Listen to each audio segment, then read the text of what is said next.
नमस्ते, मेरा नाम शिबेन है। जो इमेज आप स्क्रीन पर देख रहे हैं वो एक रे ट्रेसर का आउटपुट है। सिंपल सी कोड है, स्क्रैच से लिखा है। ये बहुत सिंपल तरीके से लिखा गया है। बहुत सारी अच्छी सी कोडिंग की प्रैक्टिसेस इंटेंशनली फॉलो नहीं करी हैं क्योंकि कोड रीडेबिलिटी और सिंप्लिसिटी ज़्यादा इंपॉर्टेंट थी। काफ़ी टाइम पहले बिट्स पिलानी हैदराबाद कैंपस में हमने एक वर्कशॉप कंडक्ट करा था। उसके लिए ये कोड लिखा था ताकि स्टूडेंट्स रेंडरिंग के बेसिक्स समझ सकें। मैंने सोचा इसका डेवलॉग बनाऊं ताकि इंडिया के बडिंग ग्राफिक्स प्रोग्रामर्स को भी हेल्प मिल सके। रे ट्रेसर की काफ़ी थ्योरी वीडियोस अवेलेबल हैं यूट्यूब पे। मैं इसकी डिटेल्स में नहीं जाऊंगा। बेसिक अंडरस्टैंडिंग के लिए लाइट से रे निकलती है, ऑब्जेक्ट से इंटरेक्ट करती है और हम कैमरा से देखते हैं कि वो इंटरेक्शन क्या है। जनरली हम बैकवर्ड्स ट्रेसिंग करते हैं, यानी कि कैमरा से रिवर्स ट्रेस करो और देखो लाइट्स की तरफ क्या इंटरेक्शन के कैलकुलेशंस हैं। ये कंप्यूटेशनली वेस्टफुल नहीं होता है।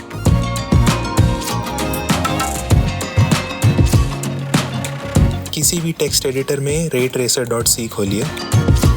इसमें नेस्टेड फॉर लूप्स हैं। बाकी की नॉइज को अभी इग्नोर करके सिर्फ ट्रेस फंक्शन की तरफ ध्यान दो। पहले तो ये विड्थ से हाइट यानी कि हर पिक्सल पे ट्रेस चल रहा है, ओके।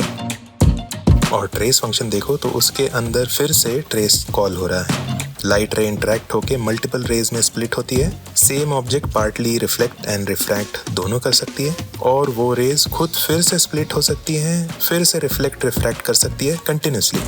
ये कंटिन्यूसली होता है रियल वर्ल्ड में जब तक लाइट की एनर्जी पूरी तरह से लूज ना हो जाए। इस पॉइंट पे आप समझ सकते हो कि वीडियो गेम्स में रे ट्रेसिंग एक्सपेंसिव क्यों बोली जाती है। लाइट रे को बहुत भटकना पड़ता है, लेकिन लाइट आखिर कितना भटकेगी ये आप कंट्रोल कर सकते हो। लास्ट आर्ग्यूमेंट देखिए, इसमें रिकर्शन डेप्थ होता है। इसको मैं घटा के आगे भेजता हूँ और इनफ डेप्थ पर पहुँच गया, यानी कि अगर वैल्यू 0 हो गई तो रेज फर्दर स्प्लिट नहीं होगी। समझ सकता हूँ सी इंटिमिडेटिंग लैंग्वेज है। इसी वजह से जैसे मैंने पहले बताया सी कोड के गुड प्रैक्टिसेस इसमें इंटेंशनली फॉलो नहीं करे हैं। एग्जाम्पल, मैं बड़े बड़े ऑब्जेक्ट पास बाय वैल्यू कर रहा हूँ जबकि मुझे पास बाय रेफरेंस करना चाहिए। ये कोड रीडेबिलिटी के फेवर में एक बलिदान है। पास बाय रेफरेंस कुछ जगह पे किया है क्योंकि डेटा चेंज करना है, ठीक है, लेकिन फिर भी मैं उनको ऑब्जेक्ट की तरह ही एक्सेस कर रहा हूँ। डॉट ऑपरेटर यूज कर रहा हूँ रीडेबिलिटी कंसिस्टेंसी मेंटेन करने के लिए। मल्टी थ्रेडिंग नहीं करी है, उससे अननेसेसरी कोड कॉम्प्लेक्सिटी ऐड हो जाती।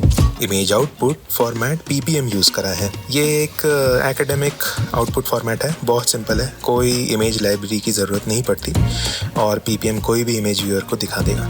एंड फाइनली C यूज़ करना ज़रूरी था क्योंकि किसी भी और लैंग्वेज में ये बहुत ही स्लो चलता।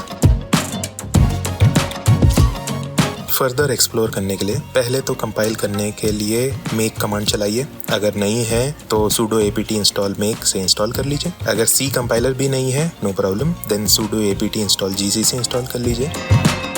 रन करिए एंड थोड़ा वेट करिए।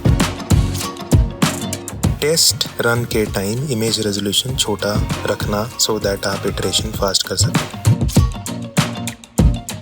ओके, क्रिएट सीन फंक्शन कुछ कलर्स डिफाइन करता है। मटेरियल डेफिनेशंस में उन कलर्स को यूज करता है। मटेरियल्स को ऑब्जेक्ट्स पे अटैच किया जाता है और वो सारे ऑब्जेक्ट्स सीन में ऐड किए जाते हैं। क्रिएट सीन फंक्शन के through let's render only one object.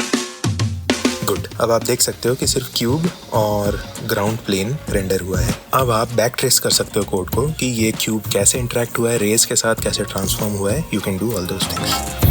Main complex code आपको ray.h और scene.h में दिखेगा। ट्रायंगल रे इंटरेक्शन कोड जो आपको दिख रहा है वो मैंने हेल्प ली थी अपने कॉलीग नवीन के साथ। ये प्रोजेक्ट बिगिनर्स के लिए एक स्टेपिंग स्टोन है। यहाँ से आप लाइट स्कैटरिंग, शैडोज और एडवांस रेंडरिंग टेक्निक्स इसमें ऐड कर सकते हैं। अगर आप इंडिया से एक बडिंग ग्राफिक्स प्रोग्रामर हो तो ये परफेक्ट स्टार्टिंग पॉइंट है। ग्रेट, मैं और डेवलॉग्स आगे पब्लिश करूँगा, इसलिए चाहें तो ये अकाउंट फॉलो कर सकते हैं। देखने के लिए धन्यवाद।